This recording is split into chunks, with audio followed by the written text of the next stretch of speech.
ये glossary the same meaning similar meanings के लिए ये इम्पोर्टेंट है। कभी कभी इसमें से आपको आ जाएंगे। एडिसिव टू मच इम्पोर्टेंट है वर्ड।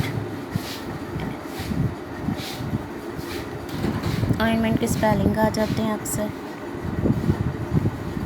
ये आइडेंटिफाई करना है कि स्क्रैप्स डैमेज होता है और किसके मीनिंग्स में इस्तेमाल होता है। स्क्रैप से खराशी होती है, मीन्स आपकी अपर चेन आउटर लेयर अगर कोई ख़राब हो जाए तो उसको हम स्क्रैप बोलेंगे।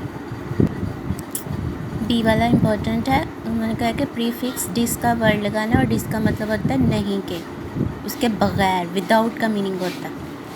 तो अगर कोई चीज़ अपनी जगह पे ना हो तो वो क्या बन जाएगी, डिसलोकेट। अगर कोई खुश ना हो तो जो हम कहेंगे satisfied, to be unhappy dissatisfied, तो हम क्या बोलेंगे, डिससेटिस्फाइड। टू डाइवर्ट तवज्जो हटाने को डिस्ट्रैक्ट, निकाल देने को disqualify. To doubt disbelieve doubt. To reject disapprove. और ये वाले वर्ड्स कभी कभी इन्हीं के आपने सेंटेंसेस हैं और ये कभी कभी आ जाते हैं सेंटेंस मेकिंग में आपको। और ये हमारे अब आ जाता है ईडियम्स। ईडियम्स हमारे मुहावरे होते हैं जिनमें हम कभी भी चेंजिंग नहीं कर सकते। तो टू इन्फिनिटिव फर्स्ट फॉर्म के साथ हम जब वर्ब लगा देते हैं तो इन्फिनिटिव क्या है, two plus first form of verb. तो जैसे एरर क्या फर्स्ट फॉर्म ऑफ, इससे पहले टू है। टू एरर इज़ ह्यूमन, गलती करना इंसान का। To cast a pearls before swine, भैंस के आगे बीन बजाना। To carry coals to the Newcastle, जान जोखों का काम करना। To kill two birds with the same stone, एक पन से एक तीर से दो शिकार। To throw dust into the one's eye, किसी की आंखों में धूल झोंकना। तो ये क्या सारे टू से स्टार्ट हो रहे हैं और उसके पास क्या फर्स्ट फॉर्म ऑफ वर्ब लग रही है, तो ये क्या इन्फिनिटिव। ये कभी कभी आ जाता है आपको इन्फिनिटिव का जुमला बनाना, ये जो ईडियम्स हैं। अब चूज़ द करेक्ट ऑप्शन आपने लगा देने हैं। यही आपके वो सिमिलर वर्ड्स में चले जाता है, ये एंटोनिम्स में चला जाएगा। It the word supports continuous flowing after the continuous pressure, तो क्या करना है, seek the medical attention. Thorough cleaning reduces the risk of infection और टेटनस। टेटनस जो है झटकों की बीमारी को बोलते हैं। आपका लॉक जॉ हो जाता है अगर सर वगैरह पर की। तो डैश अपीयर, रैश अपीयर्स होगा। Change the dressing at least daily. और बैंड-एड्स और sticky plasters are good for dressing a wounds, ज़ख़म जो मामूली ज़ख़म होते हैं उनको। बर्न्स के लिए हम क्या यूज़ करते हैं, टूथपेस्ट या वो शीशे में साए तिल का तेल, जिसे मीठा तेल कहते हैं। फ्रैक्चर्स के लिए हम फिर क्या है, वुड्स की स्टिक्स लगाते हैं सहारा देने के लिए। क्वेश्चन आंसर्स में question number 1 important, why should we checking, why should not keep checking if the bleeding has stop, why. Question number 2 भी important, what is the necessity to keep away the soap from the wounds, and why should you do if we are allergic to adhesive material used in the most bandages। और ये वाला सवाल भी कभी कभी आ जाता है कि आपको डॉक्टर को देखने की ज़रूरत कब तक पेश आती है, इमरजेंसी, जब आपका ज़ख़म ठीक ना हो रहा बार बार।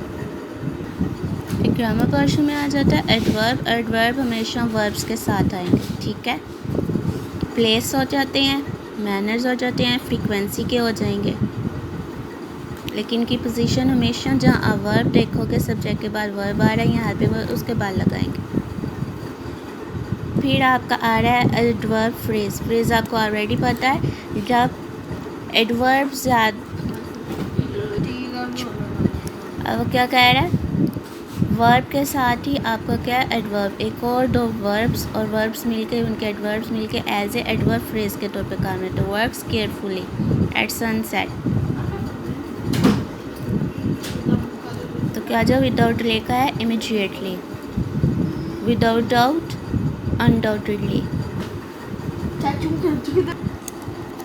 Every year, annually. और ये अक्सर आ जाता है आपका MCQs के अंदर, एनुअली का क्या मतलब होता है या ईयरली का क्या मतलब होता है, सालाना। इन अ शॉर्ट वाइल, शॉर्टली, थोड़ी देर में। बाय एक्सीडेंट, एक्सीडेंटली, इत्तेफाक के तौर पे। अब आपका है जेरेंट्स और इन्फिनेटिव। फॉर्म्स ऑफ वर्ब आपको पता है, आपको मैंने पहले एक्सप्लेन कर दिया है। टू के साथ जब फर्स्ट फॉर्म ऑफ वर्ब आ जाए तो वो हमारे इन्फिनेटिव्स होंगे। To learn, to improve. और अगर हम फर्स्ट फॉर्म के साथ ing लगा दें तो वो हमारे जेरेंट्स होंगे, जैसे इंजॉय, प्लेइंग, खेलना, और ये नॉन के तौर पे काम करेंगे। ये इंपॉर्टेंट है, जेरेंट्स और इन्फिनेटिव अक्सर आपको MCQs के तौर पे आ जाएंगे। वर्ड्स लिखे होंगे, उनमें से वो आपसे पूछेंगे ये जेरेंट्स हैं या इन्फिनेटिव्स हैं, या इसमें कुछ इस तरह से पुट करें, आपके इस तरह से बन के आएंगी। तो ये वाली आपकी इम्पॉर्टेंट है। जैसे शेक से शेकिंग बना दिया, स्मोकिंग बना देंगे हम। टू स्पीक हमारा इन्फिनेटिव हो जाएगा, विजिटिंग हमारा जेरेंट हो जाएगा, गेटिंग अप हो जाएगा, टू बिकम इन्फिनेटिव, और टू नो। जो नेक्स्ट एक्सरसाइज है वो भी सेम है, जेरेंट्स और इन्फिनेटिव की। उसकी आपकी पहचान होगी ing है तो जेरेंट्स है, और अगर टू है तो वो हमारा इन्फिनेटिव से इम्पोर्टेंट है, आपकी रिकॉग्निशन हो जाती है। अब पैसिव वॉइस और एक्टिव वॉइस की आपको पहले बताया हुआ है कि जब मस्ट आ जाएगा तो हमने उसके साथ बी का वर्ड लगा के थर्ड फॉर्म लगा देनी, और हमारा ऑब्जेक्टिव हमारा सब्जेक्ट बन जाएगा। उसके बाद हेल्पिंग वर्ब आ जाता है, और उसके बाद बी का, और फिर थर्ड फॉर्म ऑफ वर्ब हम हमेशा यूज़ करेंगे। You must put out. Put out का मतलब होता है बुझा देना। ऑल द स्मोकिंग मटीरियल्स, तो का all the smoking material must be put out. You must fasten the seat belt. Seat belt must be fastened, तो हमेशा थर्ड फॉर्म रखिए। They will be demonstrate safety protections. Safety precautions will be demonstrated. Demonstrated का मतलब होता है practically करके बताना। You should read the safety instruction. Safety instruction should be read. You can store small packages in the overhead compartment. Small packages can be stored in the overhead compartment.